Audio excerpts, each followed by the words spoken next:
Hello everyone, मैं Imran NISM trainer. अगर आप एनआईएसएम 5 पे mutual fund distribution exam clear करना चाहते हैं तो आज का ये मॉक टेस्ट सेशन आपके लिए बहुत इंपॉर्टेंट होने वाला है, क्योंकि आज हम डिस्कस करने वाले हैं लेटेस्ट सिलेबस के अकॉर्डिंग मस्ट एक्सपेक्टेड क्वेश्चंस और एग्जाम ओरिएंटेड कॉन्सेप्ट्स जो एग्जाम में डायरेक्ट पूछे जा सकते हैं। तो चलिए स्टार्ट करते हैं। Statement of additional information has to be regularly updated, and the updation has to be done by the end of 3 months every financial year. State whether true or false, क्या साई को हर साल अपडेट करना होता है और क्या यह अपडेट फाइनेंशियल ईयर के 3 मंथ्स के अंदर करना होता है। पहला ऑप्शन है ट्रू, दूसरा ऑप्शन है फॉल्स, तो इसका राइट आंसर है ट्रू। साई एक इंपॉर्टेंट डॉक्यूमेंट होता है जो म्यूचुअल फंड का इसमें डिटेल इंफॉर्मेशन होती है एएमसी स्पॉन्सर ऑपरेशन के बारे में। हर फाइनेंशियल ईयर के बाद 3 मंथ्स के अंदर अपडेट करना जरूरी है। अगर कोई मेजर चेंजेस होता है तो तुरंत अपडेट करना पड़ता है। म्यूचुअल फंड की वेबसाइट पर और एमपी की वेबसाइट पर अपलोड किया जाता है। Which of these authorities uses the information collected under फटका? फटका के अंडर जो इंफॉर्मेशन कलेक्ट होती है उसको कौन यूज करता है? पहला ऑप्शन है फॉरेन गवर्नमेंट, दूसरा ऑप्शन है इंडियन गवर्नमेंट, तीसरा और ऑप्शन है इंडियन टैक्स अथॉरिटीज, चौथा ऑप्शन है ऑल ऑफ द एबव। तो इसका राइट आंसर है ऑल ऑफ द एबव। फटका का मेन पर्पस है टैक्स चोरी रोकने से बचाना और फॉरेन अकाउंट ट्रैक करना। डेटा कलेक्ट होता है म्यूचुअल फंड और इंस्टीट्यूशनल के थ्रू, फिर ये डेटा शेयर होता है फॉरेन गवर्नमेंट को, इंडियन गवर्नमेंट को और इंडियन टैक्स अथॉरिटीज को। इसीलिए इसका राइट आंसर है all of the above. In a large cap mutual fund scheme, the minimum investment limit in equity and equity related instrument of large cap companies, large cap mutual fund में minimum कितना percent पैसा large cap companies में invest होना जरूरी है? पहला option है 90%, दूसरा ऑप्शन है 80%, तीसरा ऑप्शन है 70%, चौथा ऑप्शन है 60%। तो इसका राइट आंसर है लार्ज कैप में 80% यूज होता है। लार्ज कैप क्या होता है? ऐसा फंड जो top companies large cap stock में इन्वेस्ट करते हैं। मिनिमम 80% पैसा लार्ज कैप कंपनी में इन्वेस्ट होना चाहिए, बाकी 20% फंड मैनेजर फ्लेक्सिबल यूज कर सकता है। तो ये आप लोग याद रखिए कि लार्ज कैप में 80% लार्ज कैप यूज होता है, मिड कैप में 65% मिड कैप और स्मॉल कैप में भी 65% स्मॉल कैप यूज होता है। Identify the true statement with respect to unclaimed dividend and reduction amount in mutual fund scheme. Unclaim dividend और रिडक्शन अमाउंट के केस में कौन सा स्टेटमेंट सही है? पहला ऑप्शन है the asset management company can charge a penalty from the investor to refund the unclaim dividend. दूसरा ऑप्शन है the asset management company can recover investment management fees from the investor but within the prescribed rate. तीसरा option है the asset management company has to transfer the unclaimed amount to investor education fund. चौथा option all of the above. तो इसका right answer है 2 number वाला, the asset management company can recover investment management fees from the investor but within the prescribed rate. Rate पहले से fixed होता है। AMC investor से पेनल्टी नहीं ले सकती। एएमसी पैसा इन्वेस्टर एजुकेशन फंड में डायरेक्ट ट्रांसफर भी नहीं कर सकती। एएमसी सिर्फ मैनेजमेंट फीस ले सकती है, वो भी लिमिट के अंदर, जो कि 0.50% पर एनम है।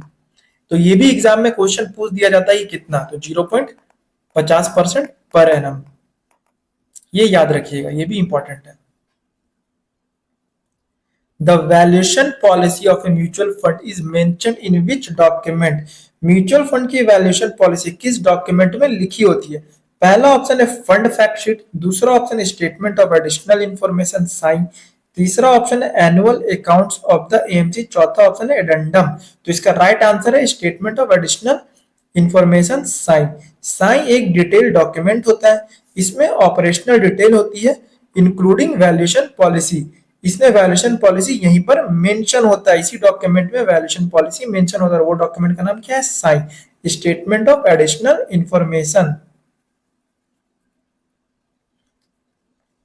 Which of the most important factor for comparing performance of liquid fund? Liquid fund को कंपेयर करते वक्त सबसे इंपॉर्टेंट फैक्टर क्या है? पहला ऑप्शन है द मैच्योरिटी, दूसरा ऑप्शन है द एक्सपेंस रेशियो, तीसरा ऑप्शन है द टैक्सेशन एक्सपेक्ट, चौथा ऑप्शन है द एनएवी। तो इसका राइट आंसर है the expense ratio. Liquid fund का रिटर्न ऑलमोस्ट सेम होते हैं, इसलिए डिफरेंस कहाँ आता है? कॉस्ट में। अगर एक्सपेंस रेशियो ज्यादा है तो आपका नेट रिटर्न कम हो जाता है। तो इसलिए लिक्विड फंड को याद रखिए, लिक्विड फंड जितने भी होते हैं सबका सिमिलर रिटर्न होता है, बट जो 1-2% आगे पीछे होता है वो एक्सपेंस रेशियो के कारण होता है। A mutual fund scheme mentions that it will invest not more than 10% of its assets in the money market. This is considered to be the schemes. अगर म्यूचुअल फंड बोलता है कि हम मैक्सिमम 10% पैसा मनी मार्केट में invest करेंगे, तो ये किस चीज को रिप्रेजेंट करता है? पहला ऑप्शन है इन्वेस्टमेंट पॉलिसी, दूसरा ऑप्शन है इन्वेस्टमेंट ऑब्जेक्टिव, तीसरा ऑप्शन है स्टॉक मार्केट पॉलिसी, चौथा ऑप्शन है रिस्क प्रोफाइल। तो इसका राइट आंसर है 1 नंबर वाला इन्वेस्टमेंट पॉलिसी। म्यूचुअल फंड का इन्वेस्टमेंट पॉलिसी डिफाइन करता है फंड कहां इन्वेस्ट करेगा, मतलब एसेट एलोकेशन। दूसरा है फंड का इन्वेस्टमेंट स्टाइल क्या होगा, तो इसका राइट आंसर है investment policy. Once the new fund offer NFO of a closed-ended fund has closed, a person can buy the listed unit of such closed-ended fund. NFO बंद होने के बाद closed-ended fund के यूनिट्स किस price पर bye किए जा सकते हैं?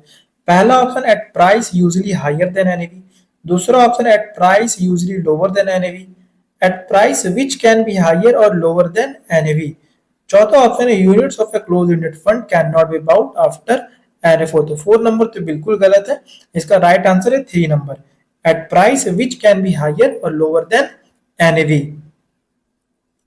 क्लोज एंडेड फंड एक्सचेंज पर ट्रेड होते हैं, प्राइस डिपेंड करता है डिमांड एंड सप्लाई पर।